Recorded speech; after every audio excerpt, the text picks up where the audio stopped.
My name's Craig Broman and I'm the State Director for City Bible Forum here in Adelaide. It's a national organisation. There's someone like me, well, someone quite different to me in every city in Australia, and we're actually trying to reach people through the workplace.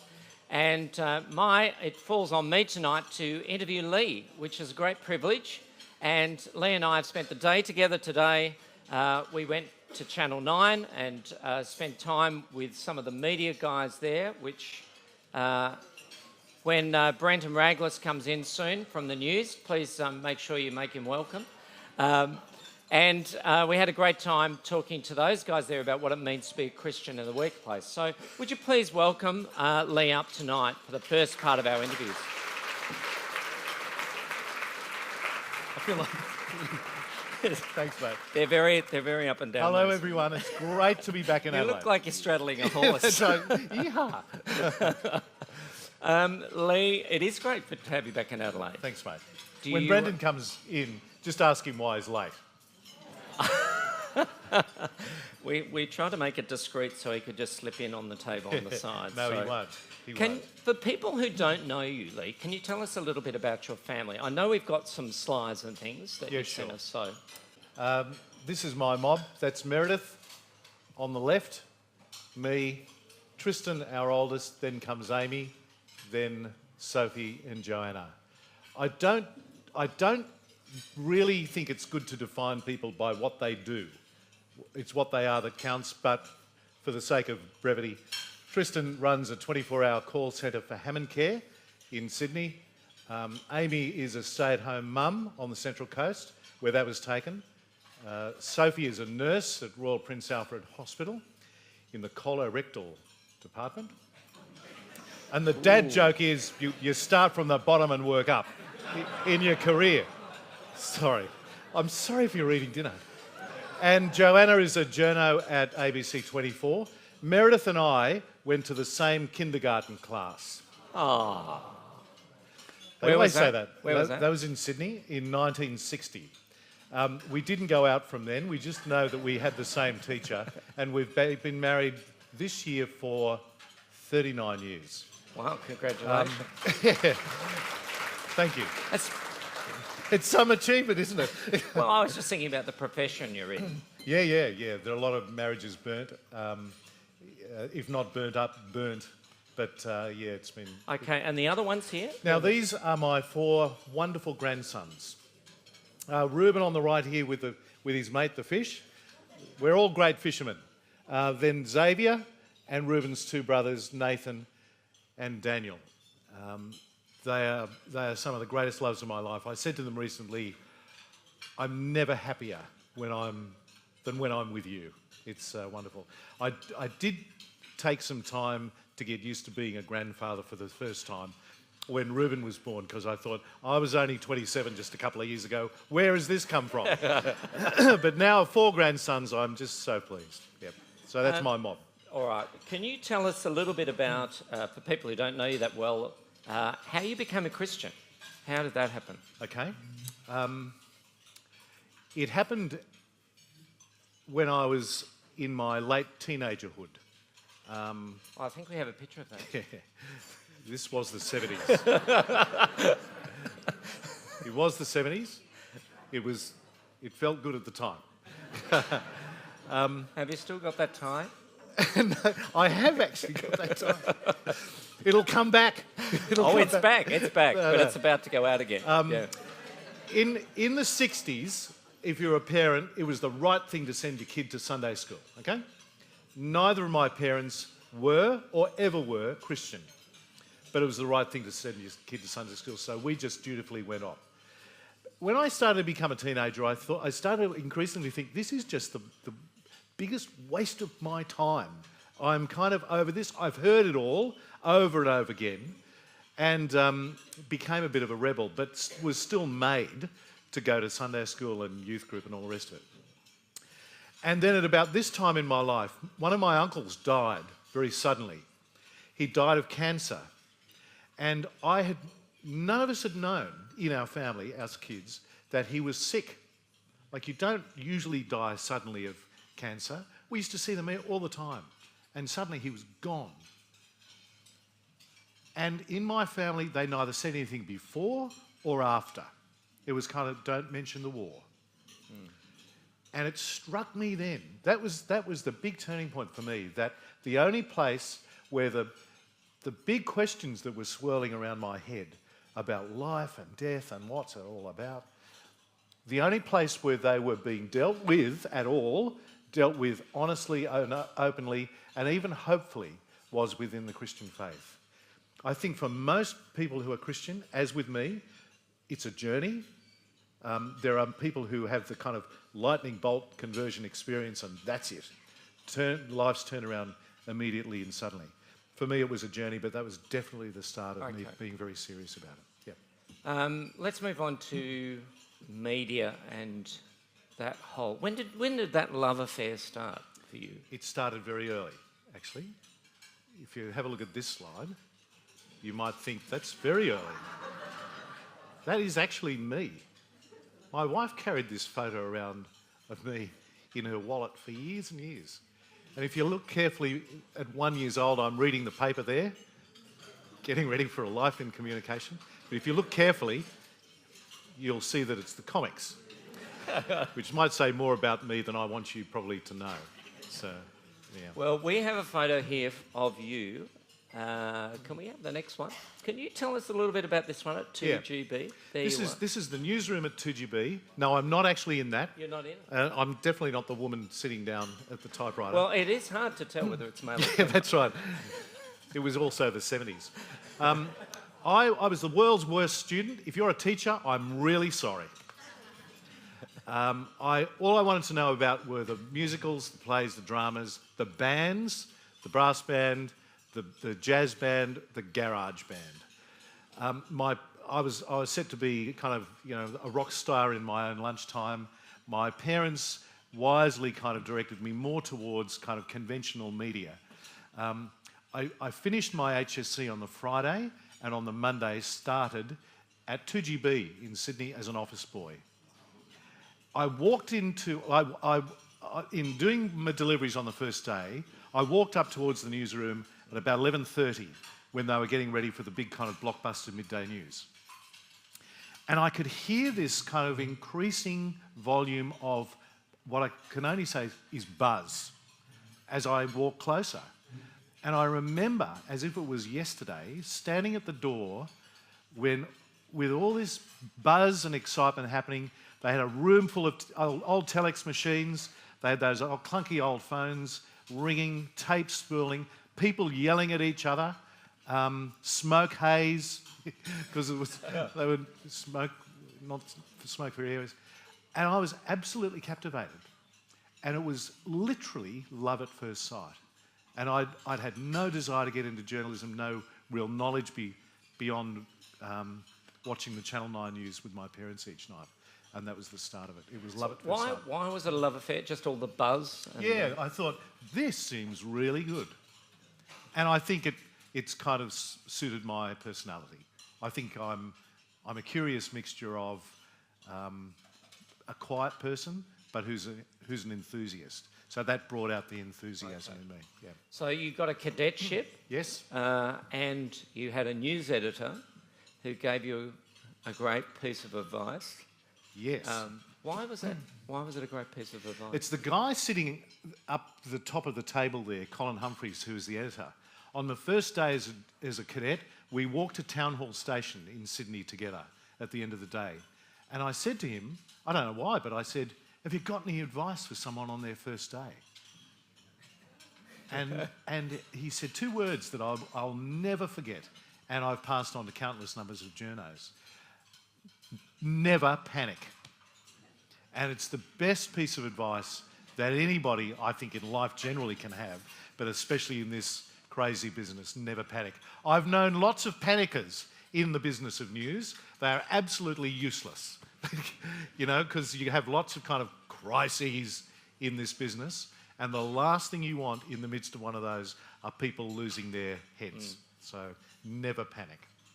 Okay, so you moved from Sydney down to Canberra So you left radio behind, went into No, television? this was in radio, actually. Oh, okay. That guy at the top, who was the news director, not even 18 months after I started being a cadet journo, gave me the most ridiculous appointment that I can still never believe at the age of 19 for the Macquarie Radio Network, which in those days was a very serious radio network and a real competitor to the ABC. He gave me the job as the Macquarie Network's political correspondent in Canberra at 19. I knew next to nothing about politics. I think it was an act of lunacy, but I was prepared to go along with it. Here is a very interesting photo. It's all the timing, yes. Here is a very interesting photo. Can you tell us a little bit about this? So you know about that. If you're won't under 40, know. you Some of don't them know. won't know, yeah. Those of you with either political history or who are old like me, this was perhaps the most defining moment in Australian political history, actually. The dismissal of Gough Whitlam, centre of the shot, on the 11th of November 1975. It was at the culmination of a great wrangle between the Libs and the Labor Party about the budget that was ultimately blocked in the Senate. I arrived in Canberra as a 19-year-old to head the Macquarie Network's bureau on Budget Day 1975. That was the start of what they then went on to call the constitutional crisis. Never panic. Never panic, yeah. So I learnt a lot in 3 months, and then 3 months later the big fella was sacked. And it was only, I said this to Craig earlier today, it was only 10 years later that I think I got the real gravity of that appointment and that event. When I was, by this time, the Seven Network's European correspondent working in London. And a mate of mine in the press gallery was writing a story for the Good Weekend magazine, Fairfax magazine. And this was the cover shot. But he blanked Gough's face out and David Smith's face out, the Governor-General's secretary there, reading the proclamation dissolving the Houses of Parliament. And the story was, who are these people, the rest of them, and where are they now? So I'd known this guy for many years, and he rang another mate of mine. He said, I've got everyone in this photo but the bearded guy down the front. And my other mate said, oh, that's Leigh, you idiot. So he wrote the story up, sent it over to me in London, and I thought, my goodness, that was a really significant moment to be part of. It was my only claim to fame. It's all downhill after that. How old were you? I was 20 by then. I was grown up, right? And the interesting thing is, through nothing to do with me, every 10 years, 85, 95, 2005, 2015, when Gough died, when Malcolm died, I get rung by all these radio stations and television stations saying, what was it like on that momentous day? And I've got to keep on remembering as the years have gone on. The other great thing is, having had that photo for many, many years and thinking, one day I should get Gough to sign that. I actually got it signed by the big fella, and it's a very special thing for me, yeah. Okay, so your career then took you to a number of places, but Yeah. you ended up, you said you were a foreign correspondent. Yeah, So, foreign correspondent. Based in London. Based in London for 2 years for Channel 7. And then there came a time to come back to Australia. Yeah. And of all the exotic places that you've been to, Yes. when you were coming back to Australia, what part of Australia did you decide to I come came back to Adelaide. Yay! we first moved to Adelaide in the late 70s. I was the news director of 5DN and then went on to be program director of 5DN in the early 80s, and then left for Canberra to get into television for the first time, working in the press gallery. So I was there in Gough's last moments, Malcolm Fraser's first year, then went back for Bob Hawke's first year, Malcolm's last year and Bob Hawke's first year. Wow. And then I went to London, and it was what I've always said was a major fork in the road for me. So you work as a foreign correspondent, it's just you. East and Western Europe, any time of the day, any time of the week, you travel all the time. I was on a fast track, and many great things were being planned for me back here. So why Adelaide? Yeah. I read a defining book called The Effective Father in my about 6 months to go before I came back to Australia. And it really challenged me to make what I've always subsequently thought was one of the best decisions of my life. To choose to be not the kind of great media, superstar in inverted commas, and go on the fast lane and stay on that. And earn, no doubt, a lot of money and earn a lot of fame.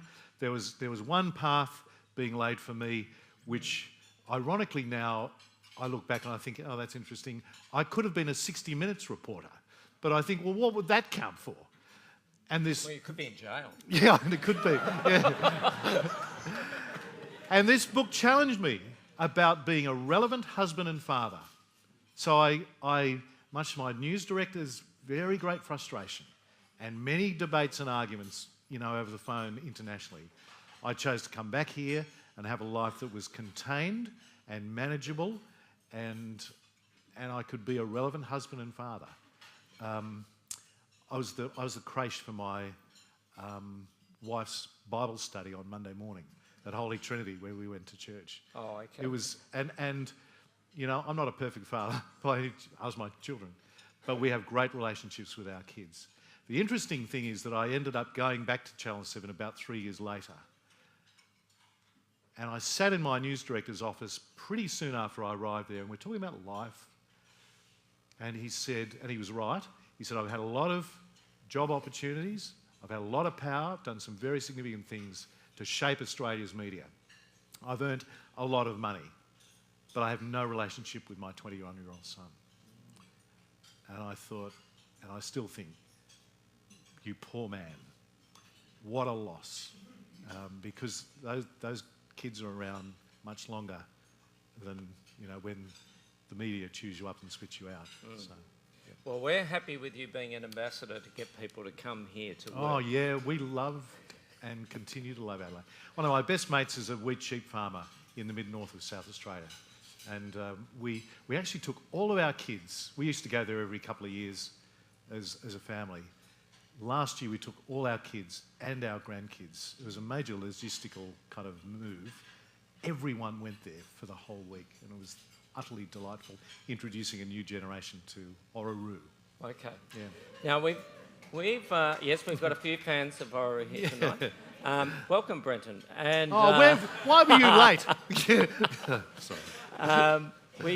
We've got a clip here of you, and it's not this one. Sorry, we are moving quickly. That's one of the bad things about being on television. Has resembled a war.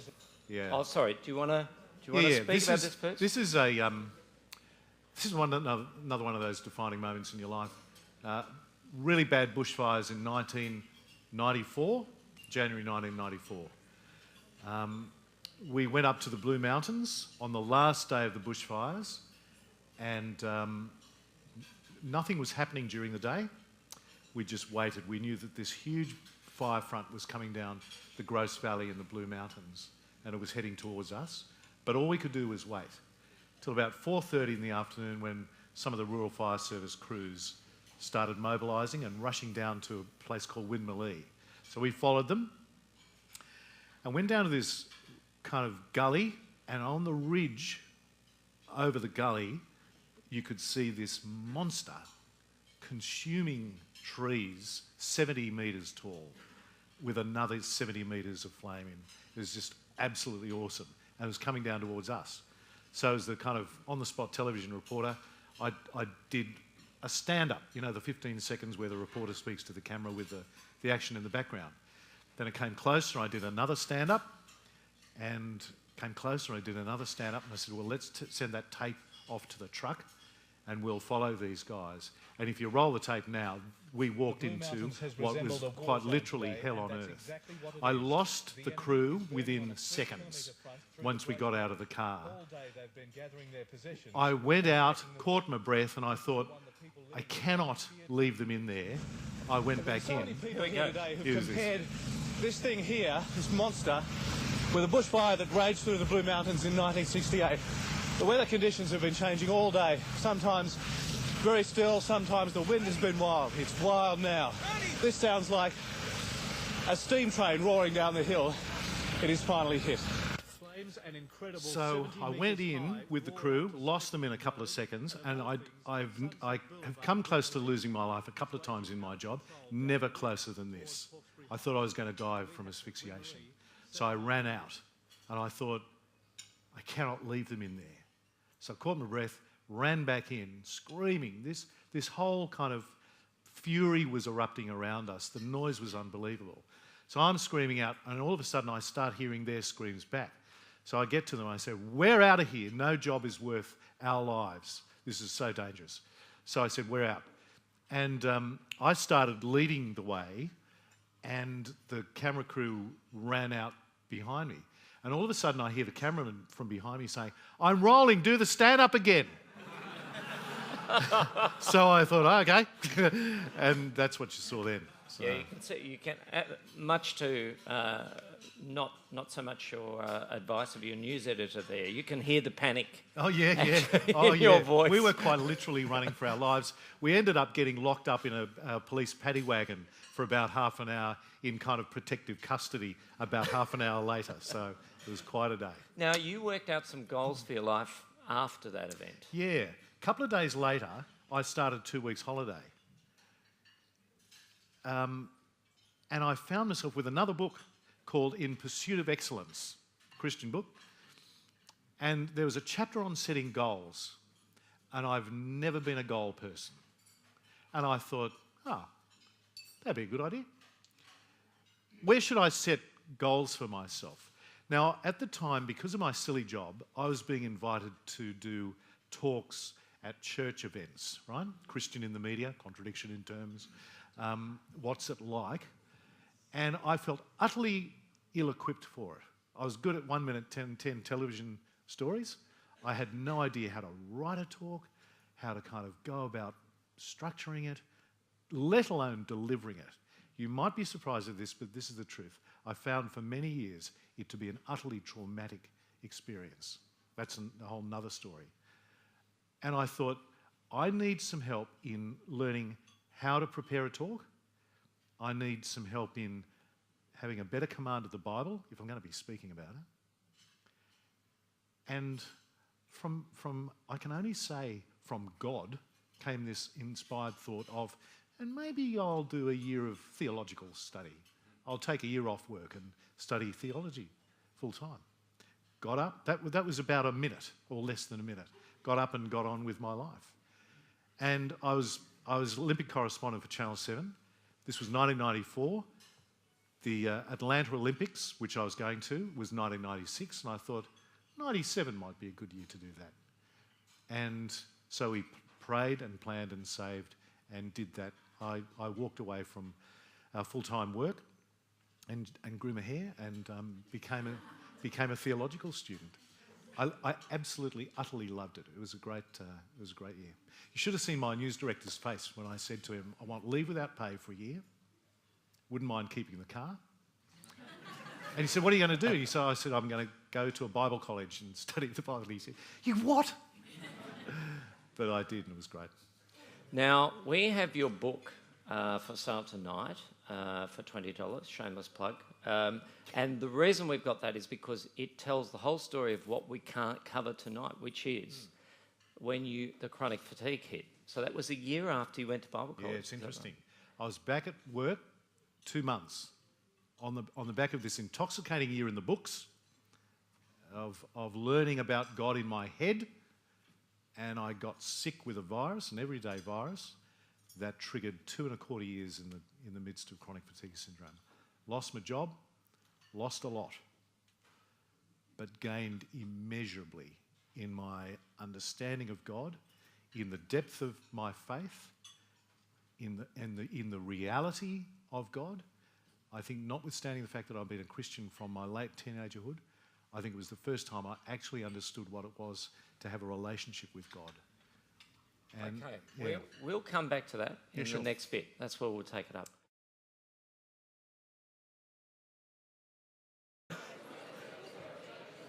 It's fantastic to see people mingling and getting to know each other across the tables. One of the things about City Bible Forum is because most of our events are for people who don't yet know Jesus or are in the process of finding out about him, we can't actually do a thing like we're doing tonight where we get Christians together, and we think it's a very important thing that you know other Christians in your industry and in other professions across our city.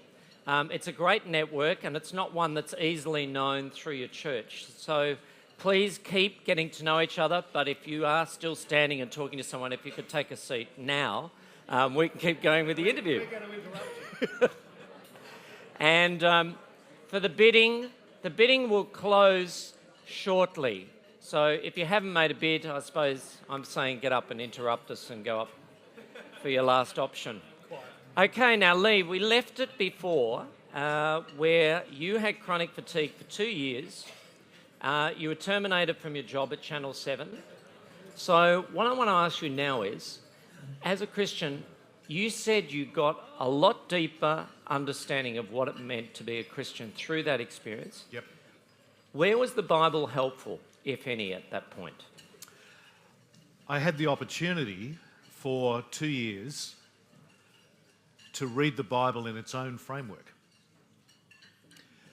which I learnt is not always the same framework that I was being taught at a very solid evangelical church. So that was quite a revelation. I learnt so much. I could spend the rest of the night read my book, taking you through the lessons. Couple of big things. I learnt about God's timing. So the reason I went to college was to give me more firepower in my talks. I had 1998 booked out, and I didn't do one of them. I didn't get back on the speaking horse for 3 years. Wow. So there were reasons that God had that I could never see of me being taken out, and after a year in the books with head knowledge, being taught at a depth that I could never imagine in my life with God. I think I also got, in God's timing, I often thought about Moses. Moses took 40 years to wander through the desert. I don't know whether you've ever known this, but the distance that he travelled was 300 kilometres. He could have walked it in 11 days. But God had different plans, better plans.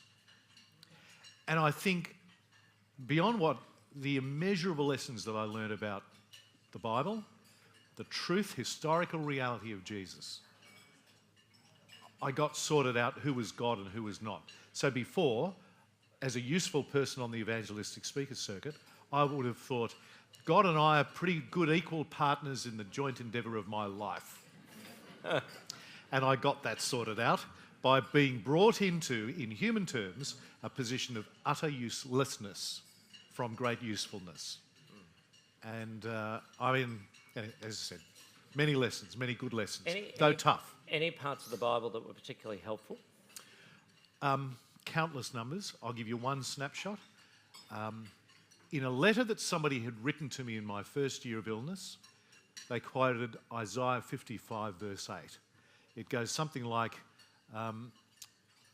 God says, my thoughts are not your thoughts, nor are my plans your plans. And at the time I thought, that is helpful. This is sure not a plan that I would have come up with on the back of college and going through great loss and great physical suffering every day. And the interesting thing, this is how God works, in timing. A year later, I heard a talk where somebody used that verse, but then went on to verse 9, Isaiah 55 verse 9. So verse 8 says, my thoughts are not your thoughts, my plans are not your plans. Verse 9 says, but as far as as high as the heavens are above the earth, it's pretty high, my thoughts are higher than yours, and my plans are higher than yours. So it gave me a sense of what I've called in the book, actually, and this is probably one of the biggest lessons, a sense of a bigger picture. beyond the snapshot of life that we see in this instant. So I didn't know what was happening. I didn't know why it was happening. It was absolutely inexplicable for me. It was terribly tough to go through 2+ years of chronic illness. But I think I had given to me by God the gift of faith to believe that there was a bigger picture being played out in this. So then if you fast forward to 2005, when the book was published, as Craig said, to my utter amazement, a broadcast journo becomes an author. To my even greater utter amazement, the thing becomes a bestseller and continues to sell a decade on in its 6th print run. There have been countless numbers of people who've written to me from all over the world and said, your story is my story. There have been numbers of people who've said to me, that book has been quite literally a lifesaver for me. So if you want any kind of doubt erased about the big picture that God weaves in all of our lives, from that wilderness came great lessons for me and some great help for others. Reading it through, it reads like a modern-day Job. You sort of get through and you think, oh my goodness, when are we going to turn the corner in this book? You know? I was going to say the turner was cornered. The corner was turned, thankfully. Yeah. Which for many sufferers of chronic fatigue syndrome is not a reality. So I'm very thankful that I'm on the other side. And I think even if you don't have chronic fatigue, you actually could learn a lot about who is God and who is, human in your book. One of the many surprising things that came out of it. It was written just for a little kind of bunch of chronic fatigue syndrome sufferers to be a voice for them. I was completely amazed, almost from the first couple of weeks, of people writing to me and emailing me and say, I haven't got chronic fatigue syndrome, I've had a miscarriage, I've had a divorce, I've had cancer, countless numbers of instances of suffering who've said, this book has been a godsend for me. So it's not me. I'm utterly astounded about that story. My evangelistic mind is going off here, thinking about getting a few copies of this book for some people I know. So let's move on from that now and think about... Thank you. We're talking tonight about breaking the news. So you've been doing it for years. We want to learn a little bit about how to be better communicators of the greatest news of all. Yep. So can you tell us, in your experience, how have you seen news change over the 4 decades? Yes. See, I'm a bit of an old dinosaur. When I was a cadet at 2GB, there was a shift at the Sydney Morning Herald, and your job was to fax through some of the newspaper stories that were in the morning's news at night for 2GB. We had a fax machine like this, like that. There was a barrel, and it had a blind that you needed to pull out, and you put the copy down and put the blind back in, pressed a button, and it would scan it for 5 minutes, and one fax sheet was sent through the other end. I was one of the first people to take out the Seven Network's first mobile phone in 1988. The battery was that big. Did you have a trailer? Yeah, that's right. And it had the handset on the top. I couldn't believe it. It was just fantastic that I wouldn't have to anymore go for a public phone box. That worked in the course of my job. And now, I mean, it's just breathtaking. I've loved living through this era of change in communication, where news is everywhere. News predominates and dominates the television, the commercial television, and the ABC that we watch. Number one, because it's the cheapest thing going. And as the resources have been sucked out of the television stations more and more is expected of the newsroom, because they'd far rather just get another news bulletin from the existing resources rather than pay, $500,000 for half hour of drama. The interesting thing, though, is as much news as you have now, there's still only a certain amount of news that goes on. We're still reporting the kind of relatively limited range of stories that we do on the news. It's just that we're endlessly, depends on the channel, not Channel 9. Oh, no. But other channels I've known. Let's put it that way. You just go on and on and on and on and on.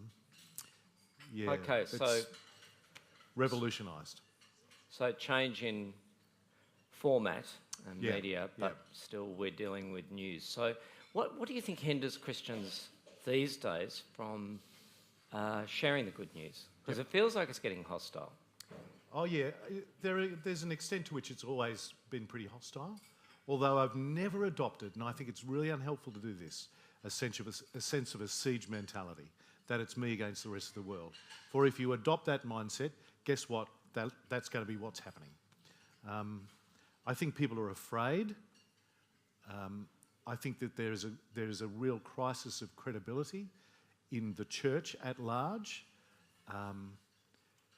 There has never been a tougher time to be Christian in this society, and a lot of that has to do with the behaviour of people, some people in the church, and the way that has been reported. And yet, my experience has been, as I've related to people in my business, reporting the bad, sad and mad world that we do, you're often led as a journo to have big questions of life and often death, as you quite literally see it there before your face. I see no other reason for hope, certainly that the media comes up with. And they come up with lots of answers and lots of theories and lots of kind of opinions about life and the way life should be lived. Well, let's just drill down on that a little bit with the idea of bad news. Yes. Why are we so fascinated with bad news? Because it seems like we're programmed to, like we've got an inherent predisposition for watching a bad news story rather than a good one. Yep. Because it rates. Next question. Oh. I'll tell you why. This is my theory. I've got this from nobody else, but this is my theory, and I think I'm kind of course I think I'm right. Couple of stages, follow me. We all live as if we're going to live forever. Okay? So you think of how you got up out of bed this morning. There's never a time when you think, this might be the end of my life, this day. Now, I caught a plane from Sydney today, so there's a bit of reason to think, maybe this might be. But we... Depends who you're flying with. Yeah, and I will not reveal that, because I want to get back tomorrow. We live our lives as if we're going to last forever. That is not the truth. I believe God has wired us to be more in touch with the reality that life is frail and life is fleeting. He's wired us to be in touch with that reality. We deny it in ourselves, but we are irresistibly drawn to it, seeing it happen, that reality happen in the lives of others on the news. That's why I think, given a chance, I'm not going to ask for a show of hands, but if I have one good news story here and an equivalent bad news story, although we all love to think, well, we like good news, the reality is we are inexorably drawn to bad news. Mm-hmm. We see the reality of the frail and fleeting nature of life played out on our television screens every night and on the internet and on the radio. And it keeps us in touch with reality without it really affecting us, but only for a time. That's my theory. And again, the reality is, for whatever reason, bad news rates. Believe me, if good rated, Rupert Murdoch would have gone good decades ago. Well, let's take a little conundrum here. Like the TED Talks, for example, which are very popular. They're short. Preacher's note. They are very short. 12 minutes. They always tend to end on a point of hope. Yeah. There's always a point of hope at the end. So the story, there's something getting in the way, there's something obstructing, and then the goodies win in the end, and then it finishes on the end, and then everybody claps at the end of it. Yeah. How do you think Christians could leverage that idea of hope a bit better if people want that as well? Yeah. It's kind of like the soft, warm, furry animal story on the end of the news bulletin. Everyone's sent away feeling good about whatever you've heard. I actually think in a similar kind of way, we're also wired by God for hope. I can't imagine that there's anyone here who doesn't have some kind of hope for tomorrow, for next week, next month, next year. Hope for the future. I think it kind of keeps us going. And I think, yeah, it's well able to be leveraged by Christian people, but over time and in genuine, and I emphasise genuine, long-term quality relationships. More and more so in this day and age, with the way the Christian community is viewed at large, often for good reason, not so well. This work will only be done over a long period of time and in quality relationships. And can I say this, and I'm sorry if you're a minister or a pastor, you've got to keep your people less busy in church things and give them time to build those relationships. I say that out of personal experience with both my wife, who's involved in Christian ministry, and me, who's been very busy in kind of itinerant Christian ministry. To our shame, we don't have a lot of close friends. And yet we're urged by our Christian leaders at church, bring your friends along to this next kind of evangelistic outreach meeting. And I think, for instance, I have a rule in our family, we don't invite anyone to church unless they've been to our place for dinner at least once. So I think we've got to be freed up of some of the responsibilities and even the pressures within Christian ministry to make those friendships and give them the hope that we know is true. One of the great things about going through that time of illness was how it got so much sorted out. And I'd say before that time, I believed in the truth of Jesus because I was told it was the truth. I believed in the truth of the Bible because people preached it at me that this was the truth. That period of time when I lost so much was the time when it had to be right. If it was right, it had to be right then, and it had to work. And at so many levels, it was right, it was true, and it worked. And there was a bigger picture. And when you talk about news, notwithstanding what news has become today, I mean, the gospel means good news. It is God's dramatic, personal, transformative intervention in the world through his Son, Jesus, to fix us up with God for eternity. Talk about God's timing. In 10,000 years and another 10,000 years. That's big news, and it is good news. So just on that, there's a prolific writer and theologian Michael Horton, and he says this. He says, the heart of most religions is good advice, good techniques, good programs, good ideas, good support systems, but the heart of Christianity is good news. So how is the gospel good news, not just good advice? Yeah. What I'd probably say is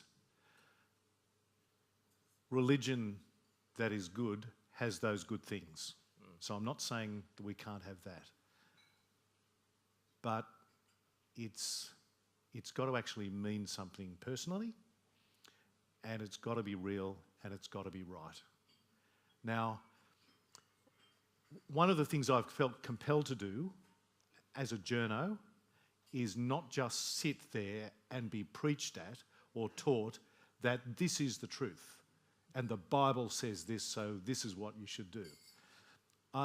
you will not last more than 2 seconds in journalism if you just accept, what anyone says about anything. So for me, just personally, in rather nerdy ways, I acknowledge I've had to test this out. I've done a lot of work, very nerdy work, in testing the transmission, translation, the process of all of that, of the Bible, and the historicity of Jesus. I've got to be convinced as a journo that is real and that it's right. And at the end of that process, I overwhelmingly think if everyone exercises faith, that my faith that is the truth, because it's not proof, my faith in that it is the truth, is utterly convincing. And I think you need much more faith in I don't know what to say and convince me that it's absolute rubbish. Okay. So religion has got to be good, but at the end of the day, it's about that good news of God's personal human intervention. I'll never get my mind around it, the significance of that. So what part of that good news has helped you convey the good news to other people? I think the history of it, actually, more than anything else. I think as I reflect on my, for much of my Christian life in church, I don't think I was, in a way, trusted with, say, church history and the way theological thought has been developed, and was encouraged much to delve into the history and truth of Jesus. It was enough to just, or people thought it was enough to say this is the truth, so you believe it, right, tick. Well, I think we need to work harder than that. And as I interact with journos, as we report modern day history as it unfolds, that perhaps more than anything else matters if they have ears to hear and eyes to see it. Okay, now we've got 2 Bible passages. I want you to pick one of them. I know it's hard, so it's either the... Well, we've already heard that one, actually. Yeah, we have. Yeah. We have heard that. So we move on to the next one? Yep. It feels like a game show. Okay. It's the right one. It's Matthew 5. Okay, now why is this verse important to you in communicating your faith? Let me read it out. It's at the beginning of the Sermon on the Mount. You are the light of the world. A town built on a hill cannot be hidden. Neither do people light a lamp and put it under a bowl. Instead, they put it on its stand, and it gives light to everyone in the house. In the same way, let your light shine before others, that they may see your good deeds and glorify your Father in heaven. That's not a program. That's not a formula. That is real life. And my experience, that's not biblical, teaches me that as I seek to, albeit imperfectly, live out the good life that Jesus urges upon me as a follower of his, and interact with people, as we heard tonight, for the good of that person and for the good of the world, letting the light of Jesus shine through my life, albeit imperfectly, in the form of good deeds, that is probably the most powerful thing, I was going to say, that you can say, but it doesn't require words. And sooner or later, believe me, people will see that there's a difference. Why would you do this?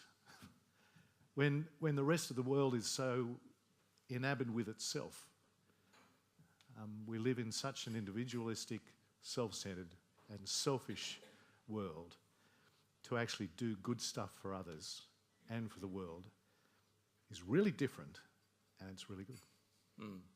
I always find that very encouraging for the lone Christian in a company. You know, they don't know whether there's any other Christians there. Well, they can still be a light like one of these lights tonight. You only need one light to stop something from being dark. Yep, totally.